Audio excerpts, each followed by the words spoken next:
Bon, on utilise souvent les pirates comme une métaphore, une analogie pour mieux faire passer nos enseignements.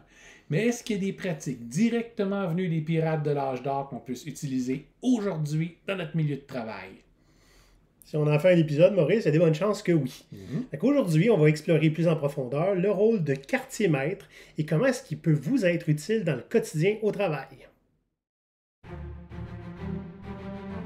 Maurice et Olivier, vos deux gros coachs pirates barbus, on avait assez d'entendre des inepties comme Mais voyons, on ne choisit pas les gens qui doivent nous botter le derrière! Pas de quartier. Ils créent des mutineries positives dans les dynamiques de travail pour créer des pirates partout. Voici leur histoire. Maurice, Olivier? on est des pirates dans l'âme, mais aujourd'hui, on va être aussi des pirates dans les faits. On va utiliser des faits historiques. Ton sujet préféré, l'histoire, Maurice, parce que tu es notre historien en chef. Ça a l'air. Oui. On va utiliser des sujets historiques pour enseigner des trucs modernes. Parlons du rôle de quartier-maître. Parce que nous, on en parle souvent, puis il y a bien des gens qui disent Oui, mais ça fait quoi exactement? Donc aujourd'hui, on va voir l'origine du concept de quartier-maître. On va voir les équivalents modernes qu'il y a. Donc, le Scrum Master, le Servant Leader, puis le Contremaître. Puis en même temps, qu'est-ce qui les différencie d'un vrai quartier-maître? Finalement, on va voir comment mettre en place des quartiers-maîtres dans les organisations progressistes ou pas, aujourd'hui, maintenant. Avant de commencer tout ça, Maurice, on vous a fait une nouvelle il y a une couple d'épisodes. Yep. Et ça nous fait plaisir de vous annoncer que cet épisode de podcast est officiellement présenté par GoPirate Canada, un organisme à but non lucratif d'économie sociale. Donc, c'est fait. On a officiellement eu notre incorporation, dans le fond, il y a quelques jours, et on est officiellement un organisme à but non lucratif. Ça faisait un petit moment qu'on en parlait. Très content que ça soit fait. Exact. Puis on est un organisme d'économie sociale, c'est-à-dire que vous avez maintenant un rôle non seulement dans notre administration, mais dans notre survie. Donc, si vous allez sur le site web de GoPirate, vous allez voir une façon pour devenir des membres payants de GoPirate et donc d'être invité à nos assemblées générales, d'être invité dans la décision de qu'est-ce qu'on va faire par après, que ce soit des cours, que ce soit des présentations, peu importe. Comme les pirates de l'âge d'or, vous avez un droit de vote sur le butin qu'on va aller chercher. Sur les affaires du moment. Oui. Donc, si vous aimez ce qu'on fait, si vous voulez vous impliquer, la meilleure des façons, commencez par devenir membre, c'est pas très coûteux. Puis, en même temps, vous allez avoir accès à des choses exclusives avec le temps. Vous allez voir. Si vous êtes intéressé à faire partie de la démocratie de GoPirate, on va sur le site web gopirate.com, pirate avec un Y, et vous avez dans le menu Devenir membre. Donc, allez voir ça. Faites-nous signe si vous avez des questions, ça va nous faire plaisir d'y répondre. On est tellement disponible sur LinkedIn. On a quasiment juste ça à faire. C'est pas vrai. On va vous répondre quand même. Maintenant, Maurice, je chatouille ta corde d'historien, le quartier-maître à l'origine, avant même celui des pirates. C'était quoi cette affaire-là? Le quartier-maître, sur un navire, c'est celui qui s'occupe de l'approvisionnement. Okay? Son travail, c'est de s'assurer qu'on ne manque pas d'eau, pas de nourriture, puis pas d'autres genres de matériel. Hein? Boulet de canon, à peu importe quoi. Un gars d'inventaire. Donc, boulet de canon, corde, toile pour les voiles, tout ce qu'on a besoin pour faire opérer correctement un navire. Ça passe par le quartier-maître. Son autre rôle au quartier-maître, c'est la distribution de ces biens-là. C'est-à-dire, quand divers corps de métier ont besoin de quelque chose, ils vont le demander au quartier-maître, c'est lui qui distribue. À l'origine, c'est à ça que le quartier-maître sert. Donc, c'était pas un très, très grand rôle dans la hiérarchie d'un navire, mais c'était un rôle qui était très, très, très important pour les marins eux-mêmes. Parce que si tu as un mauvais quartier-maître, tu vas manger du biscuit de marin pendant longtemps. Probablement bourré de coquerelles. Délicieux. Donc, essentiellement, c'était un rôle d'inventaire. C'est un rôle d'inventaire. Oui, c'est ça. C'est ça. Là où ça l'a changé, c'est à partir du moment où les premiers équipages de bateaux ont commencé à se mutiner pour se faire pirates. Okay? La grosse différence, c'est qu'à partir de ce moment-là, c'était l'équipage qui prenait contrôle du navire. Donc, la personne la plus importante pour eux, le quartier-maître, celui qui s'occupait, qui avait tout ce qu'ils avaient besoin, la personne dans la hiérarchie auquel ils avaient vraiment confiance, ils ont monté en importance ce rôle-là jusqu'à le rendre équivalent du capitaine. Ça tirait ses racines à quelque part, ça, ce besoin-là aussi. C'est-à-dire que le capitaine n'était pas tout le temps gentil en dehors, dans la marine et tout ça. Non, que ce soit dans la marine militaire, dans la marine marchande, ou même chez plusieurs corsaires qui étaient organisés comme la marine régulière dans bien des cas, le capitaine était maître et dieu à bord. Ça ne voulait pas dire qu'il avait besoin d'être gentil, ça ne veut pas dire qu'il avait besoin d'avoir un haut taux d'approbation de ses marins. Tout ce que ça voulait dire, c'est qu'il fallait que la job se fasse, qu'il soit payé le moins possible. Ce qui veut dire aussi que beaucoup de propriétaires de bateaux, les armateurs, ceux qui équipent ces bateaux-là, et les capitaines, allaient s'assurer de ne pas nécessairement mettre la meilleure qualité de nourriture ou suffisamment, allaient pas s'assurer du bien-être des marins, simplement pour pouvoir s'en mettre un peu plus dans leur poche. Ça veut dire aussi que quand un marin était blessé, le capitaine se sentait tout à fait dans son droit de l'abandonner en quelque part. S'il y avait des pertes causées au navire, causées par une tempête ou causées par une attaque de pirates, ça voulait dire que bien souvent, l'armateur allait juste couper ça sur le salaire des marins réguliers. Donc, c'était pas un métier particulièrement intéressant à cause de ça. Le marin était constamment une victime parce qu'il n'y avait pas vraiment le choix. Ouais. Maintenant, avec le quartier-maître en place, son rôle est de s'assurer qu'aucun capitaine va avoir assez de puissance pour faire ça. C'est la personne qui est capable de déposer le capitaine si l'équipage le vote. Mais plus que ça, okay? C'est pas juste un rôle de représentant syndical, même si c'en est un, mais c'est aussi un rôle de contremaître. Donc, c'est un rôle qui va s'assurer, parce qu'il ne faut pas oublier, sur un navire pirate, tout le monde est en danger. Si les gens ne travaillent pas ensemble, s'ils ne sont pas assez disciplinés, si le bateau est mal entretenu, si la discipline n'est pas là lors de bataille, tout le monde meurt. Pas juste un peu, pas juste quelques-uns, tout le monde. Donc, le contremaître est très important pour s'assurer que le travail soit fait et que la discipline soit respectée. Mais là, on tombe sur quelque chose d'intéressant. Contrairement à tous les autres rôles hiérarchiques ou au contremaître dans la marine régulière, le contremaître chez les pirates est élu comme le capitaine. C'est-à-dire que les gens qui ont besoin d'être disciplinés vont élire la personne qui va s'assurer de non seulement que la division du butin se fasse, non seulement que le bateau soit bien approvisionné, non seulement que quelqu'un soit capable de dire non, ce groupe-là a trop travaillé, il faut qu'il se repose, mais également la même personne qui va être capable d'appliquer la discipline, d'appliquer les conséquences à la discipline. Dans bien des cas, il s'agit des fois de botter des fesses pour que le travail se fasse. Dans d'autres cas, il y a eu des transgressions au code pirate qui a été établi pour toute l'équipe. Ben, ça va demander à ce que le quartier-maître agisse. Puis on se rappelle, les conséquences de transgresser le code pirate, dans bien des cas, se résumaient à seulement 2 pénalités. Un once de plomb ou être abandonné sur une île déserte. C'est pas le choix qui manque.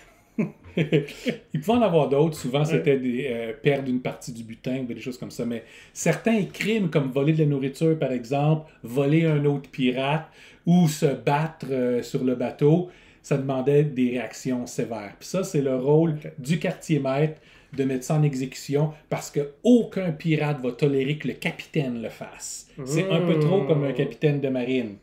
Donc, il n'y a pas l'autorité de lever la main ou l'arme ou quoi que ce soit d'autre sur un autre pirate. Juste le quartier-maître. Et le quartier-maître, si je comprends bien, comme le capitaine dans les pirates, il est élu. Il est élu. Si les marins n'aiment pas le genre de discipline qu'il met, s'ils n'aiment pas la façon dont il les sert, c'est vraiment un servant leader pur et dur. Donc, si l'équipage n'aime pas les services du quartier-maître, ben, ils vont simplement en voter un autre. Ça pouvait arriver régulièrement, dépendamment du quartier-maître. Donc, un rôle qui devait être assez politique quand même. Ah, t'as pas le choix. C'était pas le choix. Élu, fait la discipline, qui s'occupe essentiellement du bon fonctionnement du navire et de l'équipage, et qui va aussi s'assurer que tout le monde est à son meilleur. Et il va conseiller le capitaine.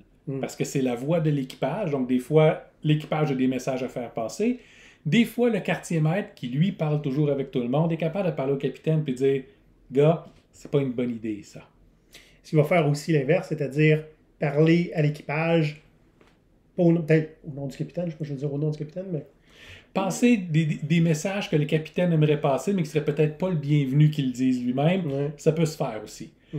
Mais il faut pas oublier, le quartier maître est libre, le capitaine n'est pas son supérieur. Ok. Ensemble, ils doivent travailler pour faire fonctionner le navire. Bref, ils n'ont pas le choix de collaborer. Ils n'ont pas le choix de collaborer. Ok.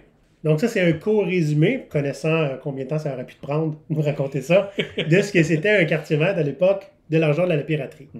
Maintenant, aujourd'hui, dans le monde moderne, sans qu'on parle de pirates nécessairement, il y a déjà des rôles qui sont semblables ou qui sont des équivalents modernes, dans le fond. Oui.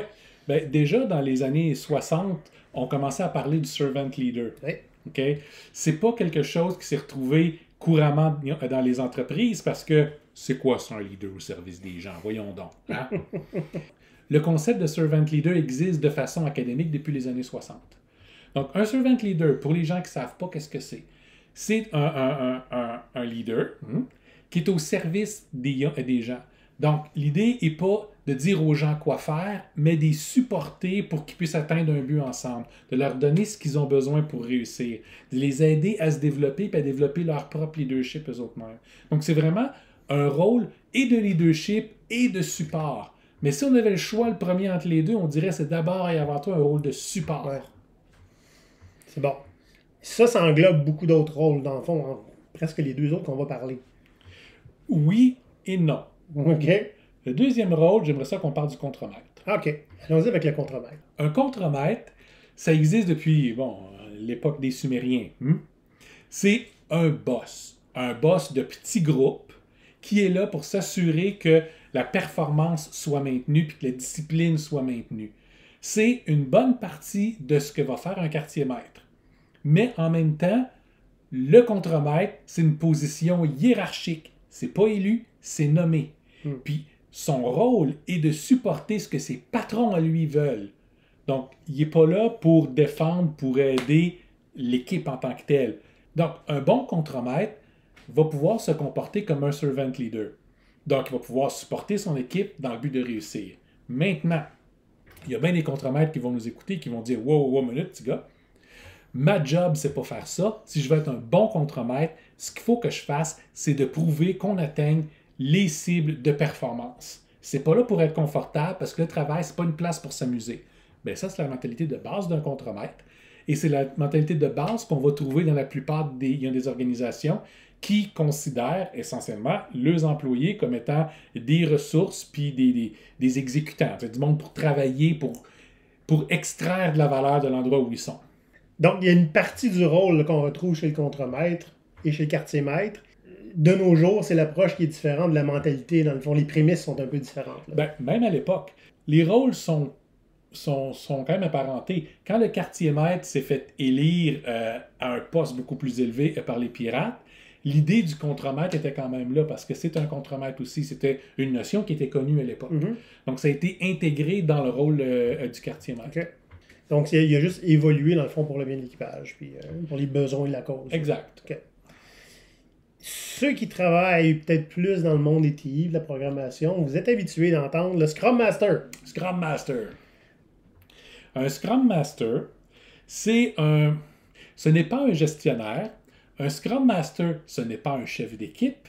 Un Scrum Master devrait être un servant leader, là pour encadrer l'équipe puis leur permettre de travailler au maximum de leur capacité. Est-ce que c'est toujours le cas?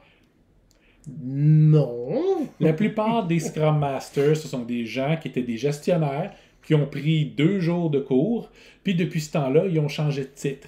Et c'est pas mal ça qui a changé. Il y a des excellents Scrum Masters qu'on va avoir. Notre intention n'est pas de vous insulter. Mais beaucoup vont quand même approcher leur travail comme un travail de gestionnaire. D'autres vont approcher leur travail comme un travail de pur support. Ils ne sont pas imputables pour le travail, ils ne sont pas imputables pour les décisions, ils sont juste là pour encadrer. Souvent, quand on essaie de limiter notre effort à ça, on se retrouve à jouer le secrétaire, qui est aussi une des choses que le Scrum Master n'est pas. Scrum Master, cette approche-là est, comparativement à ce qu'on a connu dans le monde du travail, est très innovante puis très avant-gardiste, c'est forward thinking. Mais, quand on définit c'est quoi notre rôle parce que c'est pas, habituellement, on a manqué une marche ou deux. C'est intéressant, ça. Le Scrum Master est un rôle important, est un rôle super intéressant, mais c'est un rôle que, personnellement, avec les années, j'ai fini par trouver incomplet. Et c'est pour ça que énormément de Scrum Masters qui nous écoutent à la maison présentement, la raison pour laquelle on fait cet épisode-là aujourd'hui, c'est parce que vous nous avez demandé comment je peux faire pour devenir un peu plus un quartier maître. C'est quoi, j'aime l'idée, j'aime le concept, parlez-en plus. Okay? Les bons Scrum Masters vont avoir envie d'avancer, vont avoir envie d'essayer de faire des choses différemment, puis ils vont comprendre qu'ils font partie de l'équipe, puis oui, ils sont aussi imputables que le reste de l'équipe de qu'est-ce qui se passe. Donc leur rôle, quand même, n'est pas un rôle de production, c'est un rôle d'encadrement, mais c'est un rôle qui est aussi imputable du résultat. Ouais. Donc, s'ils travaillent ensemble, s'ils se battent ensemble, si le Scrum Master s'assure que tout le monde a exactement tout ce qu'ils ont besoin, qu'il n'y a pas d'embûches ou d'obstacles, ou s'il y en a qui les enlèvent, à ce moment-là, vous avez un Scrum Master qui est très proche du quartier maître. Donc là, on a parlé du passé. Yep. On a parlé d'équivalent moderne Yep. ou de quelque chose qui se rapproche. Maintenant, comment est-ce qu'on peut parler du rôle d'un quartier maître, mais dans la modernité, là, ou dans un contexte actuel? Bon, un quartier maître moderne, ça va se définir par ce que ça fait, plutôt que par ce que ça fait pas. Oui. Ce que ça fait, c'est que c'est là pour encadrer l'équipe, puis garder leur focus sur la valeur qu'ils veulent aller chercher. On parle souvent de valeur, le quartier maître doit connaître c'est quoi la valeur. Si la valeur n'est pas claire, c'est lui qui va aller cogner à la porte du capitaine ou à la porte de peu importe qui, puis s'assurer de repartir avec la vraie valeur. Okay? Donc son travail, c'est de s'assurer que l'équipe demeure alignée vers cette valeur-là. C'est de s'assurer que tout ce qu'ils ont besoin pour réussir à livrer cette valeur-là, ils l'ont. Puis s'ils ne l'ont pas, comment on peut faire soit pour la trouver, soit avoir une équivalence, ou soit changer les attentes. Mm-hmm. C'est aussi quelqu'un qui est imputable des résultats. C'est un membre de l'équipe au même titre que n'importe qui d'autre. Donc, il y a vraiment un besoin que ça fonctionne.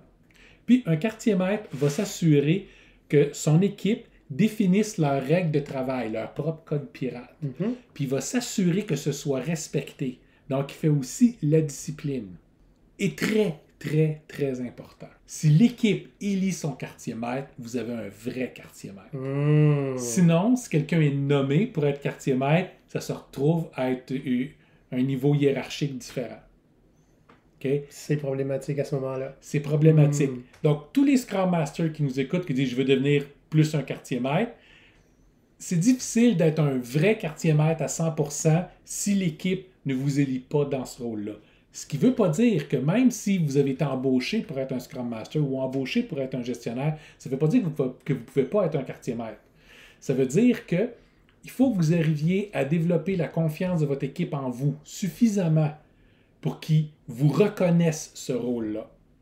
Puis pas reconnaître parce que vous allez faire le genre de travail qu'ils n'ont pas envie de faire. Okay? Vous allez être les gens qui allez les évaluer, qui allez leur botter le cul, qui allez les servir, qui allez les supporter, qui allez leur dire d'arrêter de travailler et aller se coucher, qui allez leur dire que non, ça c'est pas acceptable, oui, ça c'est acceptable, qui va partir à la guerre pour eux autres. Okay? C'est ça un quartier maître.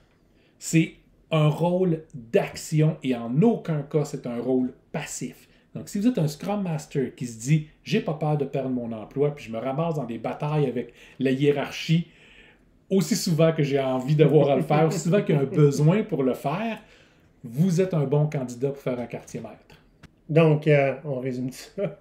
C'était beaucoup. C'était beaucoup.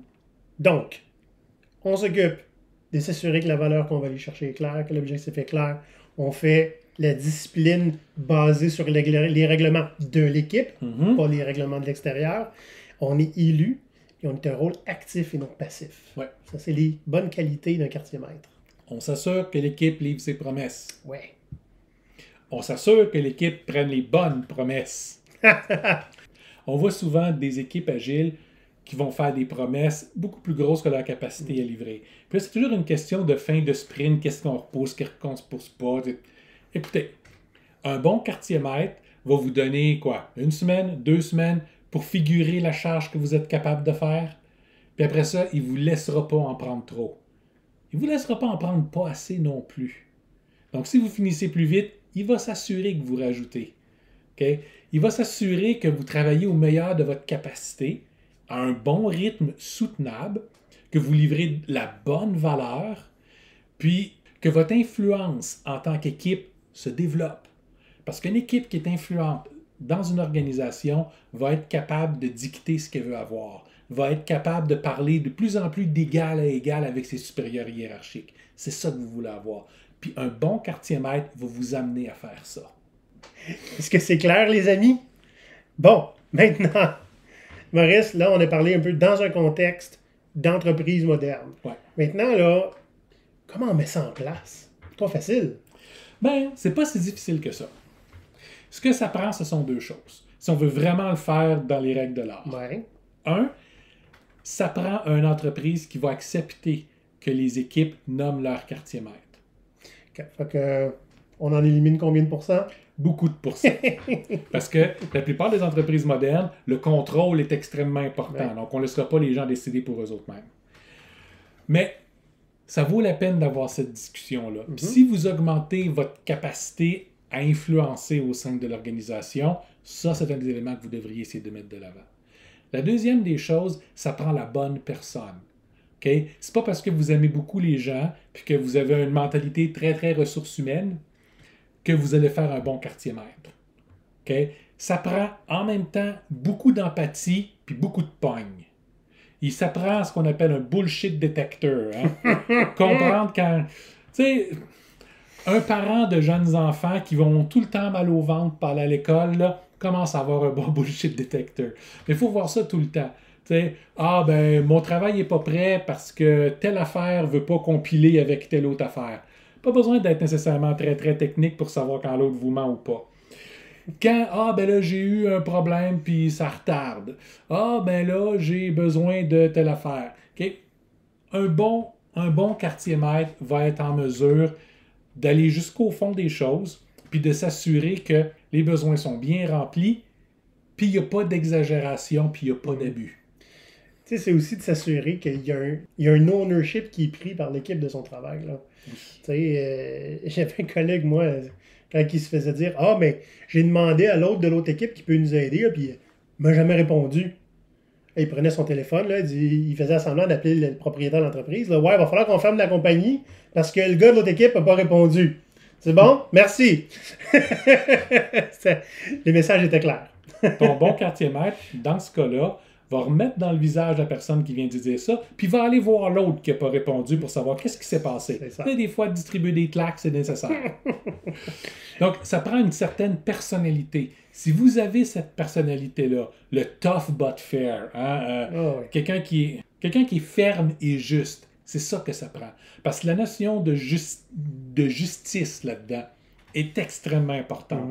Non seulement c'est comme ça que l'équipe va apprendre à vous faire confiance, même si vous êtes ferme, même si par moments vous êtes intransigeant, mais c'est aussi comme ça que vous allez pouvoir convaincre l'entreprise de vous faire confiance, de laisser l'équipe vous élire comme ça.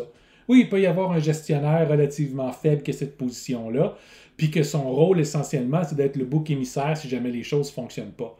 Si l'équipe décide d'avoir un quartier-maître, le petit gestionnaire qui est le bouc émissaire va continuer à avoir aucune espèce de pertinence sur l'état des choses. C'est le quartier-maître qui va s'assurer que les choses fonctionnent. Oui. Okay? Pour un quartier-maître, il n'y a pas d'échec possible. Il y a une solution qu'on n'a pas encore trouvée. Mais donnez qu'on va travailler pour l'avoir. Donc, si vous avez ces deux combinaisons-là, le bon type de personnalité, puis le support de l'organisation, à ce moment-là, c'est pas du tout difficile de mettre un quartier-maître en place. Ce qui est difficile, c'est d'embaucher un quartier-maître. Si vous dites « Ah, ben j'ai pas personne à l'interne capable de faire ça, fait que je vais mettre une affiche de poste, puis donc on va afficher le poste, puis on va voir qui c'est qui se présente. » Juste pour le fun, afficher un poste de quartier-maître, genre de voir ce qui va se passer. On recherche un quartier-maître, là tu dis des affaires de pirates dans le poste. Oui, puis tu notes naturellement que probablement tu vas pouvoir faire le travail pendant 2 semaines avant que l'équipe décide si te garde ou essayer de te mettre dehors. Il ne faut pas oublier une chose, l'équipe élit son quartier-maître et c'est la seule façon que la confiance soit suffisamment là. Non seulement parce que tu l'élis, mais parce que tu es capable de le remplacer s'il ne fait pas sa job comme il faut.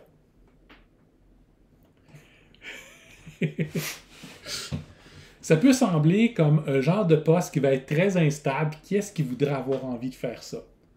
Bien, c'est une bonne chose.